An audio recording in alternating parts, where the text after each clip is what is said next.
Hello everyone, আসসালামু আলাইকুম।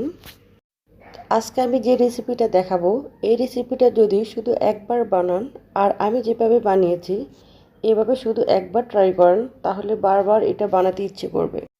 তো এই আনকমন রেসিপিটা হচ্ছে বেগুনের আচার।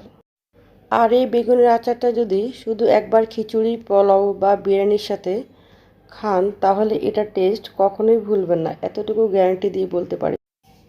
তো চলে যাই কুক করার প্রসেসিংয়ে।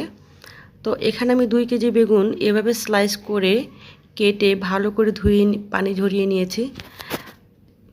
এখন আমি এটাকে তেলের মধ্যে ভাজবো। তো এখানে আমি একটা কড়াইতে কিছুটা তেল নিয়ে নিয়েছি। তেলটা দিয়ে তারপর এই বেগুনটাকে আমি একটু ভেজে নিব, 2-3 মিনিটের মতো করে একটু ভেজে নিব। সবগুলো বেগুনকে এক এক করে ভেজে নিব।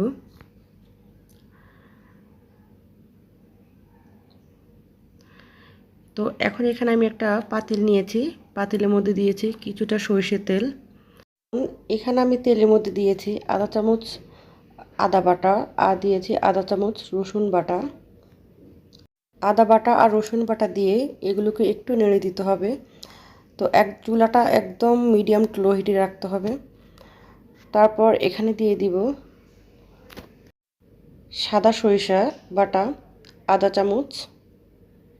এখন এটাকে দিয়ে আবার একটু নেড়ে দিতে হবে। তো আমার চ্যানেলটা অলরেডি যারা সাবস্ক্রাইব করেছেন তাদেরকে অসংখ্য ধন্যবাদ। আর যারা আমার চ্যানেলটি নতুন দেখছেন বা আমার ভিডিওটি নতুন দেখছেন, প্লিজ আমার চ্যানেলটা সাবস্ক্রাইব করে দিবেন আর পাশে থাকা বেল আইকনটি অল করে দিবেন। এতে করে আমি যখনই নতুন কোনো ভিডিও দিব আপনার নোটিফিকেশান আকারে পেয়ে যাবেন। আর প্লিজ আমার পেজেও একটা লাইক দিয়ে দিবেন। তো এখানে আমি দিয়েছি 1 চামচ পাঁচফোড়ন বাটা আর দিয়েছি মরিচ বাটা 1 চামচ। তো ঝালটা আপনারা আপনাদের স্বাদ অনুযায়ী অ্যাড করতে পারেন। এখন এই মশলাগুলো দিয়ে অনবরত নাড়তে হবে। তারপর এখানে দিবেন লবণ। তো লবণের পরিমাণটা একটু বুঝে শুনে দিবেন, কারণ আচারে লবণ বেশি হয়ে গেলে ভালো লাগবে না। তো এখন মশলাটাকে একটু কষিয়ে নিতে হবে। নিয়ে তারপর দেখুন এটা কালারটা অনেকটা চেঞ্জ হয়ে আসছে। আমি এখানে দিয়েছি কয়েকটা শুকনা মরিচ। তো শুকনা মরিচটা আপনারা ইচ্ছা। তো আমার কাছে শুকনো মরিচটা দিলে খুবই ভালো লাগে, খুব সুন্দর একটা ফ্লেভার ছড়ায়। এটা অপশনাল, আপনারা দিতে পারেন নাও দিতে পারেন। তারপর এখানে দিয়েছি আমি হোয়াইট ভিনেগার। তো এখানে আমি 2 কেজি বেগুনের জন্য হোয়াইট ভিনেগার দিয়েছি ছোট টেবিল চামচের 3 থেকে 4 চামচ। তারপর এটাকে আবার একটু নেড়ে নিতে হবে 2 মিনিটের মতো। একটু নেড়ে তারপর আমি এখানে দিয়ে দিব চিনি। তো চিনির পরিমাণটা আমি এখানে আধা কাপ দিয়েছি। আপনারা আপনাদের স্বাদ অনুযায়ী দিবেন, আপনারা কতটুকু মিষ্টি খাবেন ওই অনুযায়ী দিতে পারেন। তো চিনিটাকে দিয়ে আমি এটাকে আবার 1 থেকে 1.5 মিনিটের মতো নেড়ে নিব। তো এটা চিনি দেওয়ার পর এটা কালারটা আরও চেঞ্জ হয়ে যায় আর দেখতে অনেক সুন্দর লাগে। দেখুন এটা কালারটা কত সুন্দর হয়েছে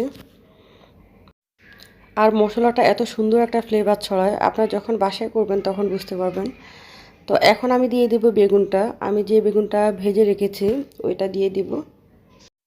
তো এই রান্নাটা করার সময় আপনারা একটা জিনিস খেয়াল রাখবেন, এই রান্নাটা করার সময় একদম ফার্স্ট থেকে চুলাটা মিডিয়াম টু লো হিটে রেখে রান্নাটা করতে হবে, যাতে মশলাটা নিচে না লেগে যায়। আর এই মশলাটা যদি একবার লেগে যায় তাহলে আর এটা খেতে ভালো লাগবে না।